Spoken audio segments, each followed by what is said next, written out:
Alex Kendall is the founder and CEO of Wave AI, an autonomous vehicle startup based in London, which is one of the frontrunners globally in that space.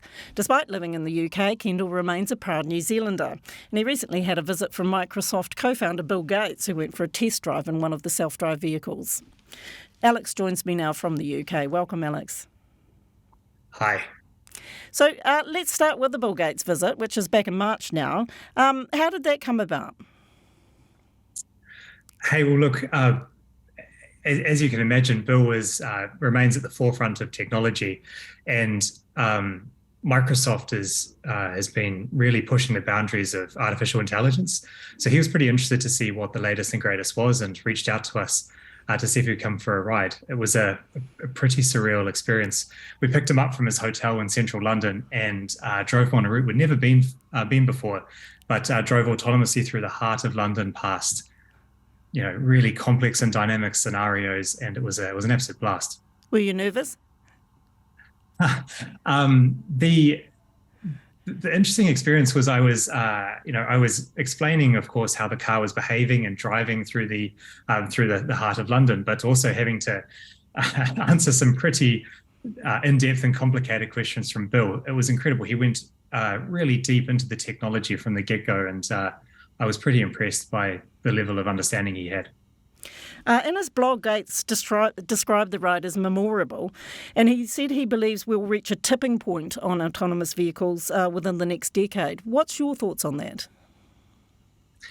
The autonomous driving industry I think it's an exciting time because we've now got, we now have commercial services that have launched.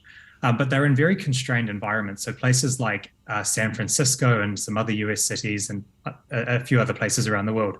But they're the kind of autonomous driving services that only operate in some, within a few city blocks or within certain hours of the day in areas that have been very heavily mapped. What we've been working on at Wave is a completely different approach to the problem that learns to drive and trains an artificial intelligence system to be able to understand the road and make its own decisions, including driving different vehicles in different places that it hasn't necessarily seen before. We believe this is an approach that's going to allow autonomous driving to scale globally, and what we're really pushing for is technology that can be the first to 100 cities, including, I hope, bringing it to New Zealand sometime soon. But I'd go as far as saying I think artificial intelligence is going to be the tipping point that gets autonomous driving from these constrained, small-scale, classical robotics deployments where they're told how to drive, to a point where it can deal with the variety that we see on the road globally. That's that AI tipping point that's going to let us get there, and I think we're on the forefront of it. There's a lot of discussion, obviously, around the safety of AI at the moment. What's your thoughts on that? Yeah, so it is such a transformative technology. Artificial intelligence is going to accelerate almost anything we want to do. And, I can talk more about the autonomous driving case in particular, where it's going to allow us to have a much more effective transportation of people and goods in our cities. And, if you look at some of the impact that might have, it's going to, we have 1.3 million people a year die on our roads each year. It's going to address that. It's going to be able to turn car parks to green parks. It's going to be able to allow us to make mobility much more accessible. So the impact's going to be extraordinary. But the challenge is that the challenge is that with that level of impact, you've got to have a really high degree of trust with the technology. How do you build trust with a system? It's about being able to set and meet expectations over time. And so the key thing there is that we don't overblow the expectations of AI, and I think it's really important to talk about its limitations and where it might need further development.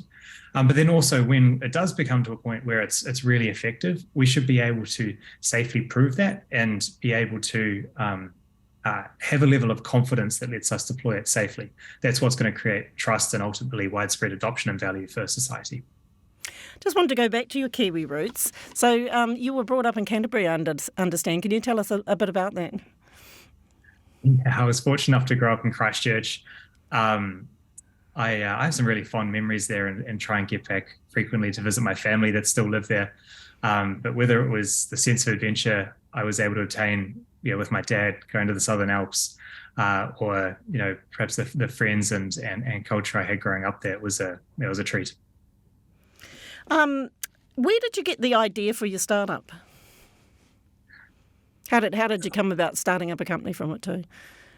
So I grew up in Christchurch. I went to the University of Auckland to study mechatronics engineering, and when I finished my studies there, I was really fascinated with seeing what you could do with robotics and embodied AI systems, and was fortunate enough to win a scholarship to the University of Cambridge, the Hall Fisher Scholarship, which enabled me to do a PhD. And that was a chance to have 3 or 4 years where there was really no constraints. I was in an environment surrounded by some of the most incredible people in the world, and I could just sit back and really look at the problem in a new way. And it was that period of study where I was fortunate enough to develop some algorithms that, for the first time, showed us how to build machines that could see for themselves, understand where they are, what's around them, what's going to happen next, and do so with machine learning. It was that technology that led me to believe, actually, we can create robots that can have a level of intelligence that means that they can operate in unconstrained environments. They can do so in a safe and scalable manner. At the time, this was 2017, we'd just seen all of the big technology companies, Google, General Motors, Apple, a number of big tech companies and some other startups raise billion-dollar funding rounds and all claim that autonomous driving was a year away. And so it was maybe a little bit crazy at the time to say, look, I want to create a startup and go against these giants. But what I'd really seen is that machine learning could solve complex problems that were unthinkable before this technology. Things like seeing the game of Go, the hardest board game in the world, that we could build machine learning systems that could beat the world champion at that. And so off the back of that, I was convinced that if we have the computer vision and understanding technology that lets us bring this to actual real life setting, this will be the way that we'll be able to build a scalable autonomous solutions. And so that was really caused the genesis of Wave. And, we were able to raise a small amount of seed funding, got a house next to the university, and started building our first autonomous car in the garage. And it all, it's all taken off since then. What's been the hardest thing you found as an entrepreneur in what is your first business, I presume?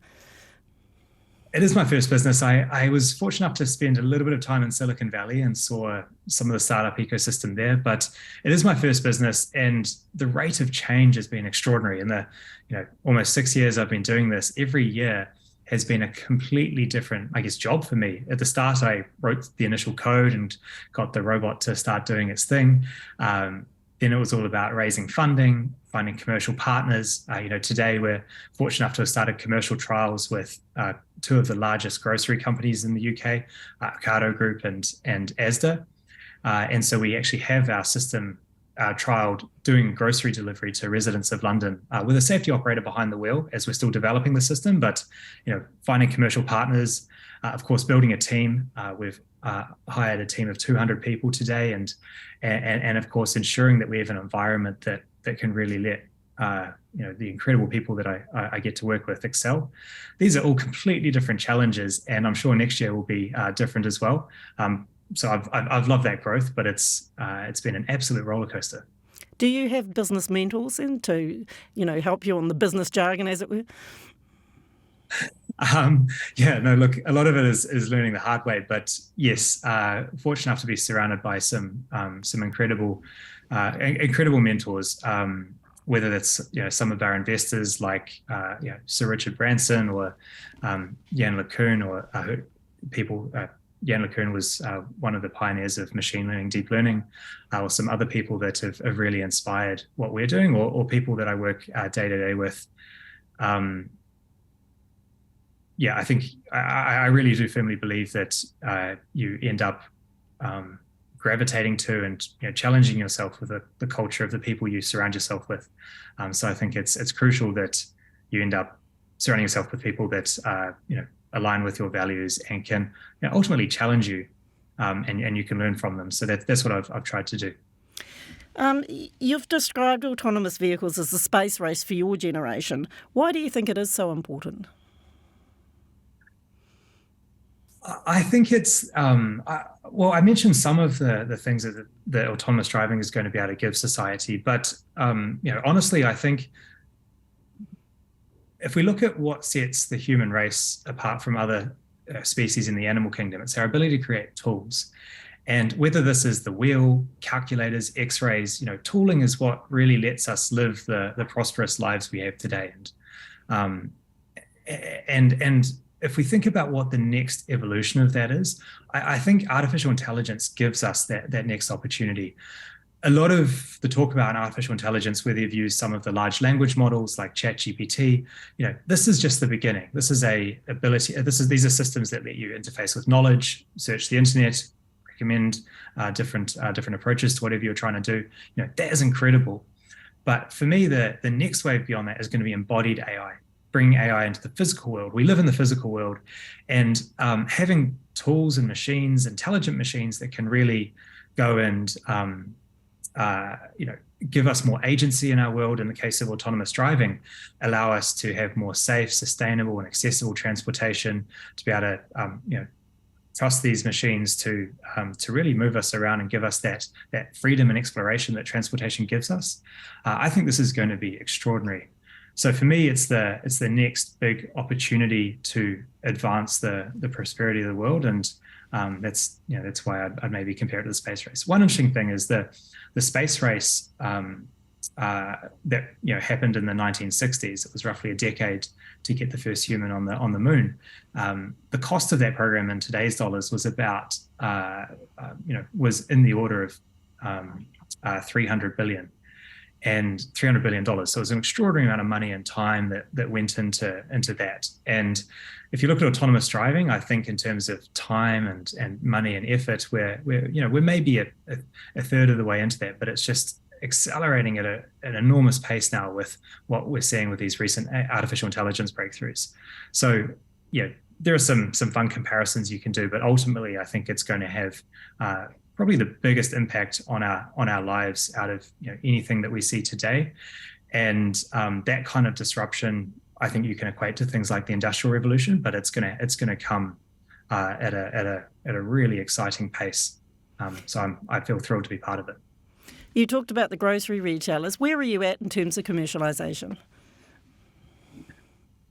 The challenge with autonomous driving is that not only do you have to develop the technology, but you have to develop a business model. How we see it is that we want to build the artificial intelligence technology that you can put in across many applications, whether it's ride-hailing in London, grocery delivery in Paris, or public transport in New Zealand. Like all of these different applications, we should have an AI system that can adapt to them all.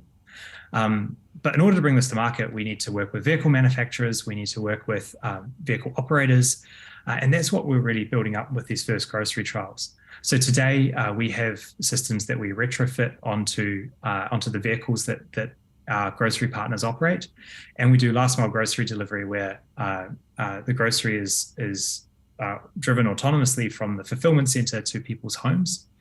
Now the next step in that, of course, is seeing it more deeply integrated into a vehicle rather than being retrofitted, and of course improving the safety through the experience and the data we're collecting to the point where we can operate those vehicles in an autonomous setting. But I'd love to see it expanded to other applications as well. And as I said, I think this can be a really intelligent and adaptable autonomous driving platform.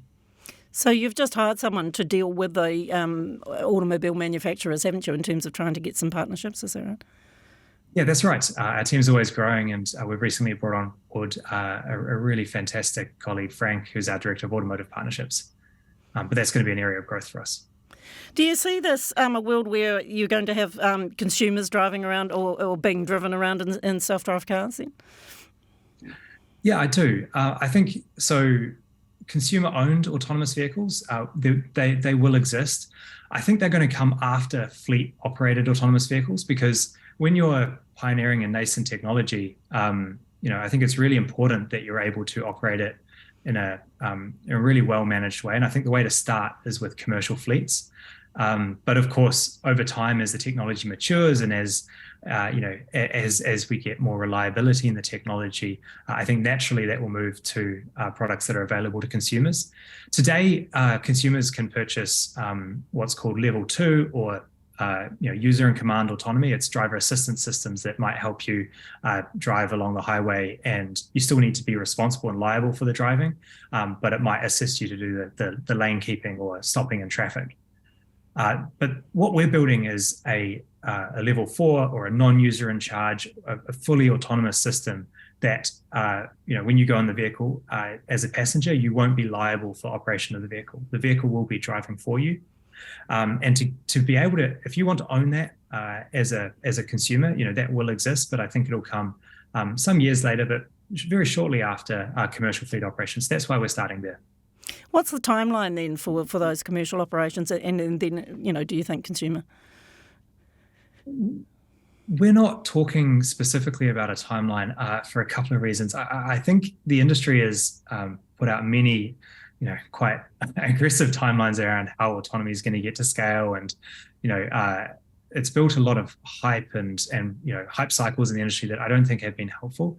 It's also very challenging to define what a milestone is, right? Because today there are autonomous level 4 autonomous driving services. If you go to a place like Phoenix in Arizona in the United States, you can download an app and you can get in a vehicle with no one in the front seat today. So it's here, but is it profitable? Is it scalable? Is it global? No. And so you've got to be careful in exactly how you define these milestones. But for us, it's not going to be here tomorrow or next year. It's a multi-year journey. But we're certainly focused on getting there as fast as we can. But we're not going to put out a date until we're really clear and sure that it's going to ship.